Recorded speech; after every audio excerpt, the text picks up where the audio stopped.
Chapter 26 The Lightning-Struck Tower. Harry raced up the spiral staircase of the astronomy tower, his heart pounding. As he reached the top, he froze, hidden beneath his invisibility cloak.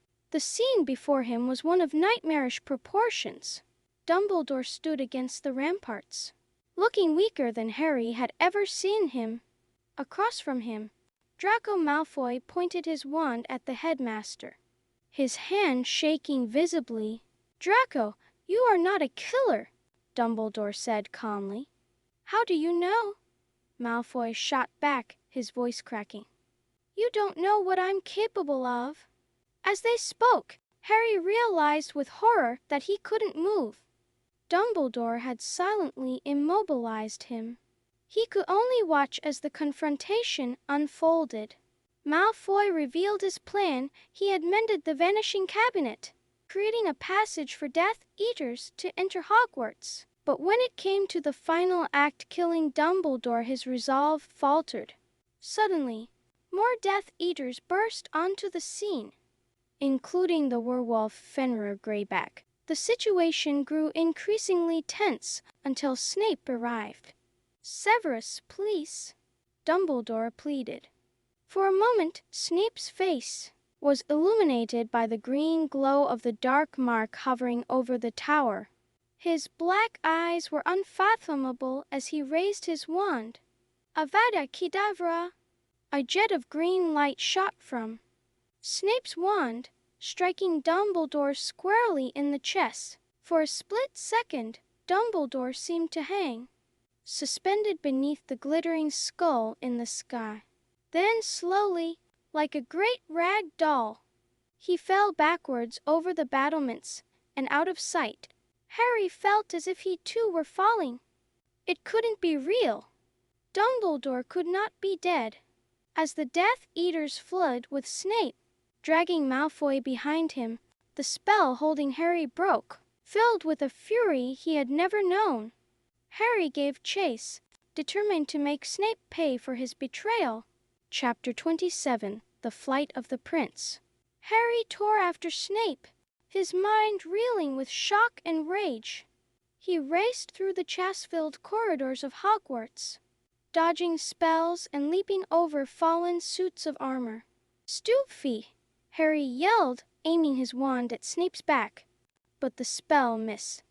Snape turned, his face contorted with fury. "Run, Draco!" he shouted, pushing Malfoy ahead of him. As they reached the grounds, Harry caught up. "Crook," he began, but Snape deflected the curse with a lazy flick of his wand. "You dare use my own spells against me, Potter?" Snape snarled. "Yes, I'm the Half-Blood Prince." The revelation hit Harry like a physical blow. All this time, he had been learning from Snape's old textbook. "Kill me then," Harry panted, staring up at Snape. "Kill me like you killed him, you coward!" "Don't CILLMECOWARD, Snape screamed, his face suddenly demented. A hippogriff came charging towards them, Buckbeak defending Harry. Snape, slashing his wand through the air, barely managed to deflect the hippogriff's talons before turning and running towards the gates.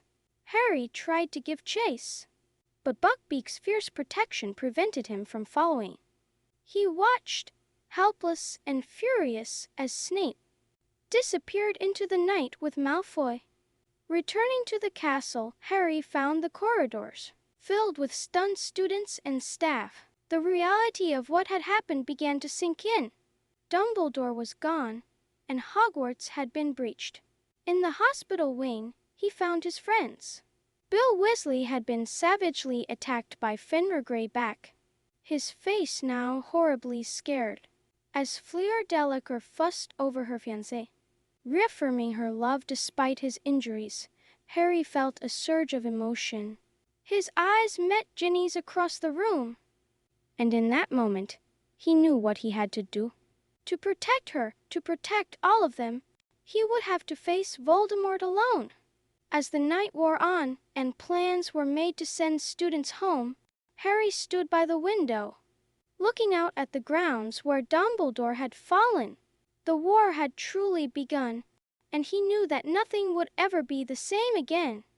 Chapter 28 The Fix Lament. The day after Dumbledore's death dawned gray and somber. A heavy silence hung over Hogwarts, broken only by the mournful song of Fawkes, Dumbledore's phoenix. In the hospital wing, Harry sat with his friends, recounting the terrible events of the previous night, the shock of Snape's betrayal, and Dumbledore's fall from the astronomy tower still felt surreal. But why didn't he stop Snape? Ron asked, his voice hoarse. Why didn't he defend himself? He was. Harry struggled to explain. He wasn't himself. The potion, it weakened him. Hermione's eyes widened. What potion, Harry? Harry took a deep breath and told them about his journey with Dumbledore to the cave, their quest for the Horcrux, and the terrible price Dumbledore had paid to retrieve it. As he finished his tale, Professor McGonagall entered the hospital wing. Her usual stern demeanor was softened by grief. The heads of houses have been in talks, she said. It's not certain that the school will remain open. The Board of Governors will make the final decision. The news hung heavily in the air. Hogwarts without Dumbledore seemed unthinkable. Later that day, as Harry walked by the lake, he encountered Rufus Scringer, the Minister of Magic. Once again, Scringer attempted to persuade Harry to align himself with the Ministry. The wizarding world needs a beacon of hope, Harry, Scringer pressed. You could provide that. But Harry, his grief turning to steely resolve, refused. I'm Dumbledore's man, through and through, he said firmly. As Scringer left, frustrated, Harry's gaze fell on Dumbledore's White Tome by the lake. He knew then what he had to do. He would not return to Hogwarts next year. Instead, he would hunt down the remaining Horcruxes and fulfill the mission. Dumbledore had left him with a heavy heart but a clear purpose. Harry turned back towards the castle, ready to face whatever challenges lay ahead. Chapter 29 The Fix Lament. A heavy silence had fallen over Hogwarts Castle. In the wake of Dumbledore's death, students and staff alike were plunged into deep mourning. Harry sat with his friends in the hospital wing. He recounted in detail the events in the cave and what had transpired on the astronomy tower. Snape killed Dumbledore? Hermione asked incredulously. Harry nodded grimly. He betrayed us all along. Professor McGonagall entered then. We must decide on the future of the school, she said, whether Hogwarts should remain open. Later that afternoon, Harry encountered Minister Scringer by the lake. Once again, the minister attempted to persuade Harry to cooperate with the Ministry.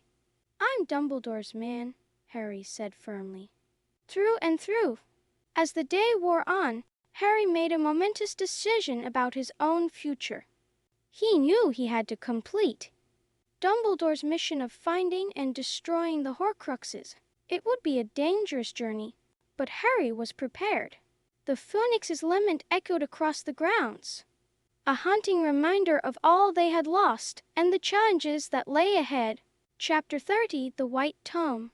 The day of Dumbledore's funeral arrived, bringing with it a solemn atmosphere that seemed to permeate the very air of Hogwarts. Students, teachers, and visitors from all over the wizarding world gathered by the lake to pay their final respects. Harry sat between Ron and Hermione, his mind a whirlwind of emotions, as Hagrid carried Dumbledore's body down the aisle. Wrapped in purple velvet spangled with golden stars, the reality of the situation finally hit home.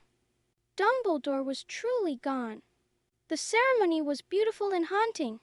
Merpeople sang from the lake, centaurs paid their respects from the edge of the forest, and a chorus of phoenixes filled the air with their lament. as white flames engulfed Dumbledore's body, transforming into a white marble tomb. Harry felt a sense of finality wash over him.